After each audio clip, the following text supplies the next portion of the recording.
Hi, I'm Miranda and welcome to my YouTube channel. This video is sponsored by Costa Coffee as I'm really excited to be working with Costa Coffee this month and to be involved in the Costa Book Awards 2019. The Costa Book Awards is one of the UK's most popular and prestigious book prizes. It's been happening annually for almost 50 years, since 1971.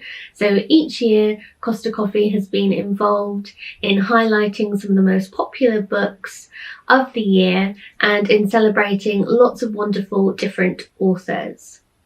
So books are considered from a wide range of areas. There are 5 categories: first novel, children's, biography and poetry that are judged. A shortlist was announced, so there are 20 titles that make up the shortlist, with 4 titles in each category. And then at the beginning of January this year, the category winners were also announced on January 6th. And I have the category winners right here. A lovely stack of books. In this video, I'm going to be reviewing all of these books, telling you what I thought about them, and then also which book I think deserves to win the Costa Book of the Year award, which will be announced at the Costa Book Awards ceremony on the 28th of January. I'm going to be attending that awards ceremony. I'm really excited about it and I can't wait to see which of these authors will win the Costa Book of the Year. I'm definitely going to be sharing all of that on my Instagram stories, so make sure you're following my Miranda's Bookcase account on Instagram, which I'll link below if you want to follow along my adventures at the awards ceremony. But I'll also put a link in the description box just down below if you'd like to find out anything more about the Costa Book Awards. But let's get on to reviewing the books. So first up, the winner of the first novel category, that was The Confessions of Franny Langton by Sarah Collins. I was so thrilled that Sarah won this category award. I think this was an astounding, such an accomplished first novel. I raved about it when I read it last year, and I had Sarah on my podcast, Tea and Tattle. I'll put a link to the interview in the description box if you'd like to check it out, because I loved chatting to Sarah about this wonderful book. It's such an interesting take on a gothic romance novel. It's set both in Jamaica and in London in the early 1800s, and it tells the story of a young black woman, Franny, who is freed from slavery in Jamaica. She ends up in London and is put against her will into the employment of Mr. and Mrs. Benham, where she becomes Mrs. Benham's lady's maid. Franny does find some happiness in the Benham household because she ends up falling in love with Mrs. Benham, and the two embark on a passionate affair. But there are very definite dark undercurrents to the household and to Mr. Benham in particular. And how the novel starts is Franny is on trial for murder of both Mr. and Mrs. Benham, who have been found dead in very suspicious circumstances. Franny herself has no recollection of what happened in the events immediately preceding the killings, and she is horrified to learn that the woman that she loves is dead, and also she cannot imagine how she could have been involved in her death. So she wants to try to remember what happened and also to tell her story. And this is what she does. She writes down her story, what happened to her from her childhood, and to write up to what she can remember just before the death of the Benhams. Franny has such an incredibly raw, powerful voice, and that's really what has stayed with me ever since I've read this book. It's such a brilliant read. I can't recommend it highly enough. It's a murder mystery, a coming of age story. It deals with gender and race, and it's also just such a gripping page turner. So absolutely put this book on your to be read list if you haven't read it already. Okay, so the novel category winner is Middle England by Jonathan Coe. I hadn't read any of Jonathan Coe's work before, so this was my introduction to his writing, and I think he is such a good writer. He has a marvellous comic touch. This book has been described as the novel about Brexit, and it certainly is predominantly about politics and about the most recent political landscape in Britain. So it covers almost a whole decade. It starts in April 2010 and it goes to September 2018. So it really is about Britain's political landscape, the build up to Brexit, and also some of the aftermath immediately following Brexit. But I think what Jonathan Coe does with this works really well, because he brings the sort of national politics of the age down to a more individual level. And this book is about the Trotter family, particularly Benjamin Trotter, who is a sort of middle-aged man who has finally found some contentment in life after a really unfortunate love affair that consumed most of his manhood, but he has finally got over that love. And he is not at all a political person, but he is forced to actually express a political opinion in the Brexit climate. And this novel is about him and about other members of his family and also some of his close friends, and how they perceive the Britain that is around them and what their differing political views are. But this is really a very astute as well as very entertaining book, and I would definitely recommend it.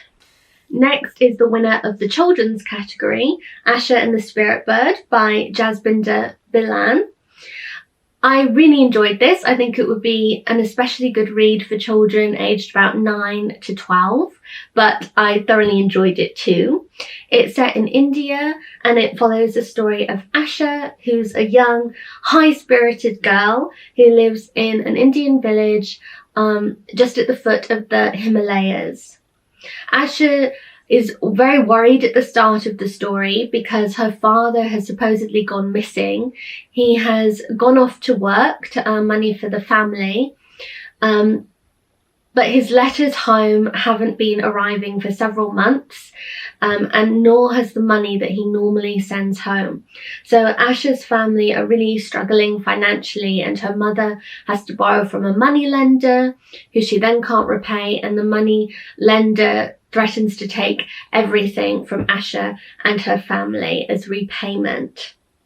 So Asha decides to set off herself to find the city in which her father is working, to find her father and to bring him home. So she sets off with her best friend Jivan, and together they go on foot to find Asha's father. Along the way, Asha believes that she is guided by the spirits of her female ancestors, particularly her grandmother, who takes the form of a beautiful bird that offers guidance and also protection to Asha and to her friend. I really loved that connection that Asha has to the women in her family and to the power that she feels that she gets from her female ancestors. She is a really great heroine, which I always love to see in children's literature. I think this would make such a good book to teach from or to share with a classroom. I mean, I'm a former primary school teacher. I read that Jasbinder Bilan is a teacher, and I'm not surprised. I think this would be such a great book to share in a classroom. But I think that children would also just really enjoy the story for its adventure. Asha has a lot of adventures in her quest to find her father, and it's just a really entertaining and fun read. So I think children would love this book. Then the winner of the biography category is The Volunteer by Jack Fairweather. It says the true story of the resistance hero who infiltrated Auschwitz. And that resistance hero was a Polish man called Witold Pilecki. Sorry, I'm sure I'm mispronouncing that, but he was a Polish man who was a member of the underground resistance in Poland during World War II. And in 1940, he was told to infiltrate Auschwitz to find out what was happening within the camp. So in 1940, Pilecki got himself arrested. He knew that he would be sent to Auschwitz, which indeed he was, and he remained there for 2.5 years. During that time, he did something truly extraordinary. He created a network of resistance amongst the prisoners. They did whatever they could in the horrendous circumstances that they were in to fight the Nazis in their own way. They also were the first witnesses to the atrocities that occurred within Auschwitz, and Pilecki was one of the first people to realize what Auschwitz had really become, which was a death factory to which Jews were sent and were killed at a truly unprecedented level. And he saw the importance in compiling as much data as he could, and he tried to smuggle out this information, which did indeed get to the Allies. Pilecki knew that the atrocities he was witnessing had to be shared with the world. What he hoped for and what he asked for was that the Allies would bomb Auschwitz and destroy it. And Pilecki had already built up this inner resistance that he said would rise up as soon as there was a sign of attack from the Allies. Now, for many different reasons, the information that he managed to smuggle out, and then eventually he in fact escaped Auschwitz just to get this information out there. He knew it was so crucial that the atrocities were shared with the world and that they should be stopped. So he escaped Auschwitz with this information, but for a variety of reasons, that information was never acted upon. Jack Fairweather writes in the introduction very powerfully. He says, students of the Holocaust quickly learn that it is a story not only of millions of innocent Europeans being murdered, but of a collective failure to recognize and act on its horror. Allied officials struggled to discern the truth, and when confronted with the reality, they stopped short of the moral leap necessary for action.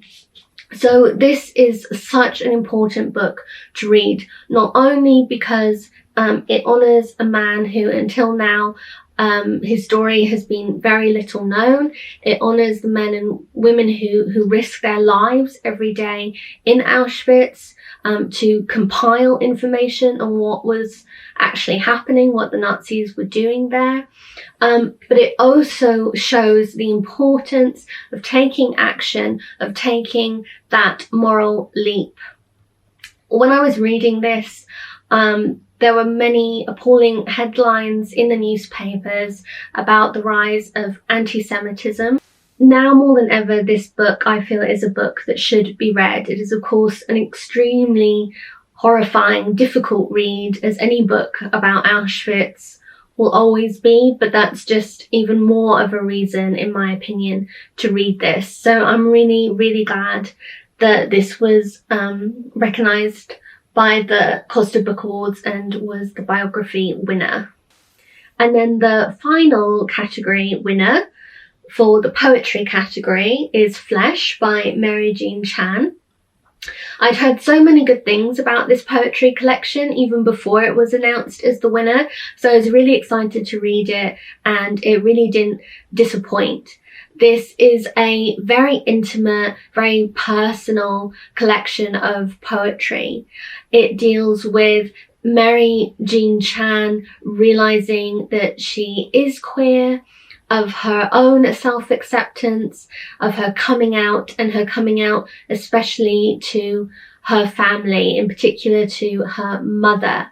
And a lot of the poems deal with her relationship with her mother, which is obviously quite a problematic relationship, although also a relationship that is very much filled with love as well. These poems are about culture clashes. Mary Jean Chan grew up in Hong Kong before coming to the UK, and there are some really wonderful poems about the culture clashes that she faces in her sort of parallel lives. So this was a very moving collection of poetry, and I highly recommend it. But so finally, which of these books would I pick as the Costa Book of the Year winner? Well, I think all of these would be very worthy winners, so it is quite hard to pick. But there is one book that I would absolutely love to see as the winner, and that is The Confessions of Franny Langton. As I said, I just absolutely adored this book. I think it's just an astonishingly strong debut novel.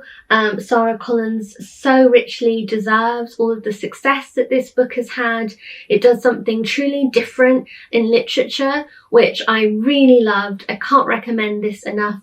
And Sarah, you would have my vote. So I'm really excited to go to the award ceremony on the 28th and to find out who actually wins. But I hope you've enjoyed my review of all of these books. Do give me a thumbs up if you liked this video. I'll put links to all of the books in the description box down below as well, so you can check them out. But I'd also love to know, have you read any of these books? What were your opinions on them? Which of these would you like to see win the Costa Book of the Year award? Do you agree with me or not? I'd really love to know your opinions. But thanks so much for watching, and until next time, happy reading. Bye!